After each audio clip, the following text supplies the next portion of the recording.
Pelo adesivo frágil, tamanho da caixa e o post que eu publiquei semana passada, vocês já sabem que vai chegar aqui um unboxing. Será que é de quê? Bora lá então, eu vou para o unboxing. Não repare se a tosse chegar, que eu estou aqui pós-gripe, que está pegando todo mundo. Terminando o tratamento da pneumonia, mas vamos lá de unboxing. Não deu para fazer semana passada, quando essa belezura chegou, mas nós vamos fazer hoje, né? Que eu já estou um pouquinho melhor. Então, vamos lá para a nossa querida tesoura, a nossa caixa frágil, para saber qual é a surpresa que tem aqui. Já posso adiantar que veio lá do pessoal da Miniatura de Aviões, uma loja virtual do meu amigo Egídio, que entrega materiais, maquetes de aeronaves fantásticas, super realísticas, de uma qualidade incrível. Mas bora lá, porque a gente tem uma missão aqui, porque o cara é muito cuidadoso em termos de embalagem. Olha a quantidade de plástico que vem aqui na segurança da embalagem para justamente preservar o material que está aqui dentro, porque afinal de contas isso aqui não é um hobbyzinho tão barato da gente para a gente ter, e ele custa aí um dinheirinho bom. Essa miniatura aqui chegou no valor de mais ou menos 430 e poucos reais, já com frete incluso. E vamos bora lá para tirar esse monte de plástico com a nossa amiga tesoura.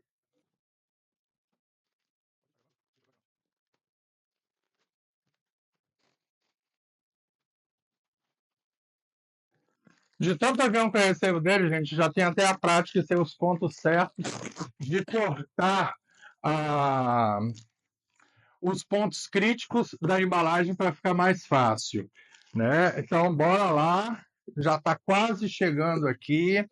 Vamos abrir a primeira parte. A primeira parte já está aqui, ó, abertinha para vocês.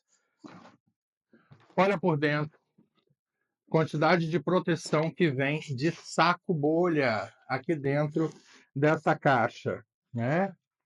Peça, então eu já sei, como eu já conheço a embalagem que o Egídio faz, eu já conheço que ele embala as peças todas separadinhas. Eu já vou deixar aqui separada essa parte. E mais plástico bolha. E aqui vem a nossa miniatura que nós vamos desembalar, né? Mas vamos fazer um suspense. Vamos deixar essa parte aqui para depois. Vamos ver o que, que tem aqui dentro, né? Então, muito cuidado agora nessa parte do plástico bolha, porque são peças delicadas. Então, eu já vejo, já marquei, já sei onde tem, onde o Egídio coloca as fitas para eu já cortar no ponto certo para não danificar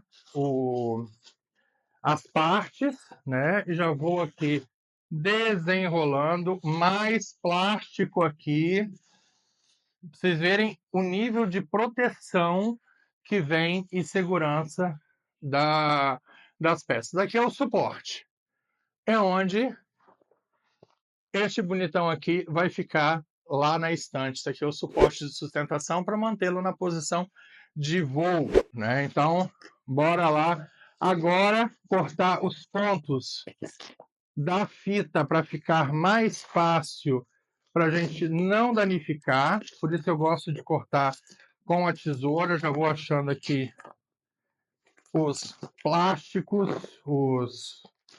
as fitas, para poder conseguir desenrolar melhor. Então, gente, como a miniatura ela tem cauda, tem deriva, tem um monte de coisa, a gente vai desembalando com cuidado, tá?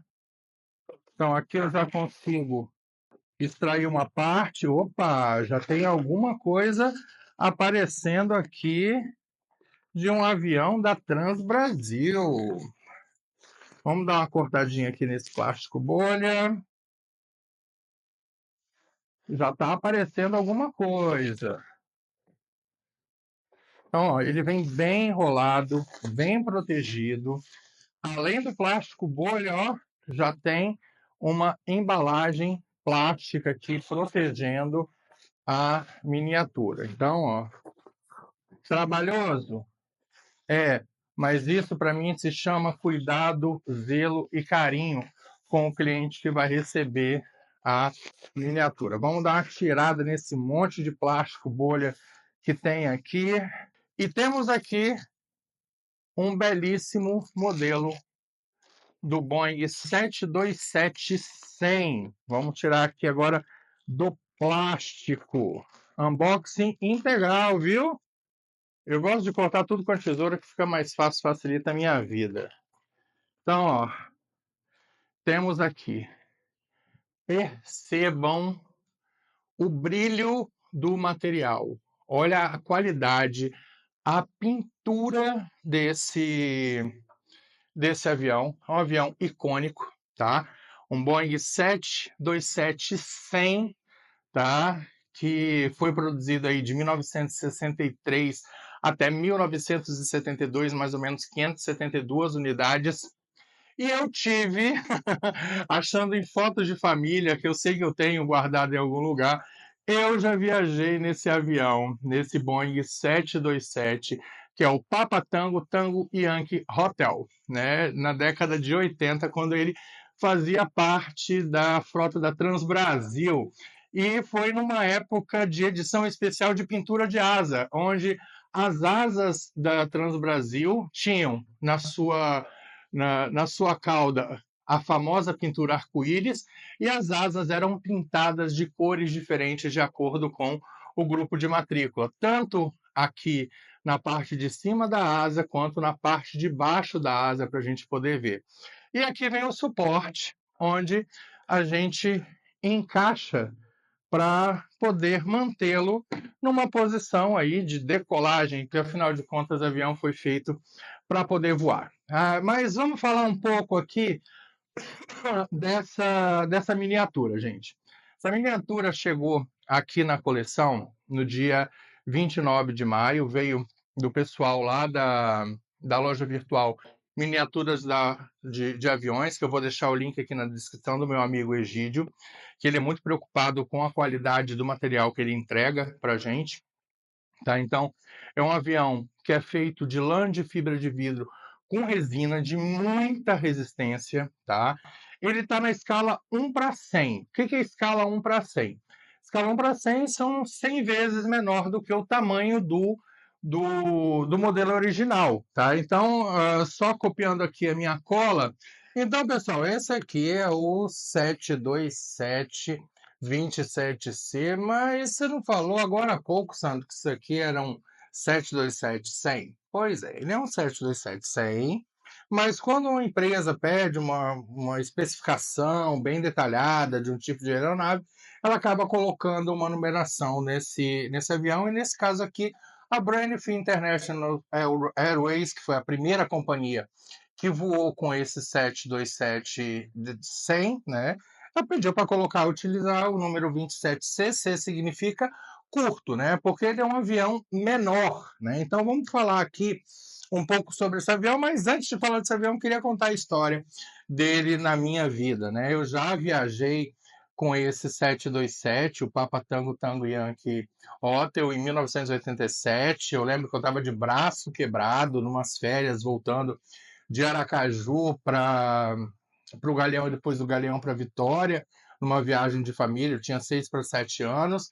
E ali eu lembro que foi a primeira vez dentro desse avião aqui que eu comi o meu primeiro rondelli, tomei a minha primeira Sprite, me apaixonei por uma comissária de voo chamada Sofia. Pois é, então ele tem aí, além de fazer parte do Hangar Calef, ele faz parte também da minha história de vida pessoal. Mas vamos falar um pouco sobre esse 727-27C ou 727-100 aí, tá? Como eu havia falado, ele foi produzido de 1963 a 1972, cerca de 572 unidades, né? Ele é um avião encurtado, ele tem 40 metros de comprimento por mais ou menos quase 33 metros de envergadura, que vai aqui da ponta à ponta da asa, mais ou menos 10 metros, quase 11 metros de altura, e ele é chamado de um avião trijato ou trimotor. Por quê? ele vem com 3 motores, o motor 1, motor 2 e motor 3, que no caso desse 727 100, ele vem com 3 motores Pratt & Whitney JT8D179, né? Que dava aí para ele uma autonomia, um alcance para a época considerável, muito boa, de 4.170 quilômetros, né, de viagem contínua e direto, com um abastecimento só, tá? Ele era um avião bastante robusto para a época. Ele foi projetado, programado para voar, decolar de pistas precárias, pousar em pistas precárias. Ele tem uma característica dos aviões da Boeing, né, é ter um trem de pouso mais curto, justamente para isso, para facilitar essa operação de decolagem e de pouso em pistas mais rudimentares e mais difíceis. E ele voava razoavelmente rápido. A velocidade máxima dele chegava a 1.100 km por hora e a velocidade de cruzeiro 907, que é essa velocidade que a gente voa aí normalmente aí durante uma viagem de avião. Então ele era um avião bastante veloz para a época e, pasme-se, por ser um avião antigo da década de 60, quando ele foi entregue lá em 1967 para a Braniff International Airways, ele já conseguia voar aí mais de 41 mil pés, que dá mais de 12.800 metros de altura, né? E um avião, pelo fato de ser mais curto, ele era considerado um avião regional, pesava aí mais ou menos 39 toneladas e podia decolar com até 78 mil quilos de carga, pessoas e malas, né? Então, esse Transbrasil aqui, né, ele voou pela primeira vez em 23 de junho de 1967 pela Braniff International Airways, com a matrícula November 7288, e chegou na Transbrasil no dia 27 de novembro de 1980, né? Foi quando ele foi utilizado aí, passou a utilizar a matrícula Papa Tango Tango Yankee Hotel, né, para fazer parte aí da frota da Transbrasil. E ele ficou na frota da Transbrasil de 1980 até o dia 28 de fevereiro de 1989, quando ele foi transferido, ele foi vendido para Air Anacoya, que passou a utilizar uma matrícula diferente, porque quando a companhia aérea muda, a matrícula também muda, e a Anacoya passou a utilizar a matrícula Delta 2 Fox Alpha Tango, né? E aposentou esse avião depois de 31 anos de uso em 1998, né? Quando ele foi armazenado lá na África do Sul. E a gente não sabe, né? Não consegui rastrear qual foi o desfecho desse avião. Se ele foi armazenado ainda, se ele foi desmantelado, se ele foi desconstruído, se ele foi sucateado, se ele foi vendido peças, se ele serviu de peças para outros aviões, a gente não sabe aí o desfecho final, mas é um avião importante na minha história, que faz parte agora da coleção do Hangar Calef e tem aí uma relação especial na minha história de vida. Então, eu vou deixar aqui para vocês verem como é que ele ficou dentro da coleção, aqui no finalzinho do vídeo, para vocês verem ele já guardadinho na posição dele. Então, E eis que ele já está aqui devidamente no seu local de coleção, o Papa Tango Tango Yankee Hotel, no Hangar Calef. Então, eu espero que vocês tenham gostado desse vídeo. Se gostou do vídeo, já deixa o seu like. Se não é inscrito, se inscreva aqui no Hangar Calef. Deixe seu comentário sobre o que você achou dessa miniatura nova aqui no Hangar Calef. E eu vou deixar aqui na descrição do vídeo o link da loja virtual do meu amigo Egídio, a loja Miniaturas de Aviões, para vocês darem uma namorada lá, porque com certeza vocês vão achar um avião, uma miniatura que pode fazer parte aí da sua coleção. Então, pessoal, um beijo no coração, um abraço de urso e fui. Valeu!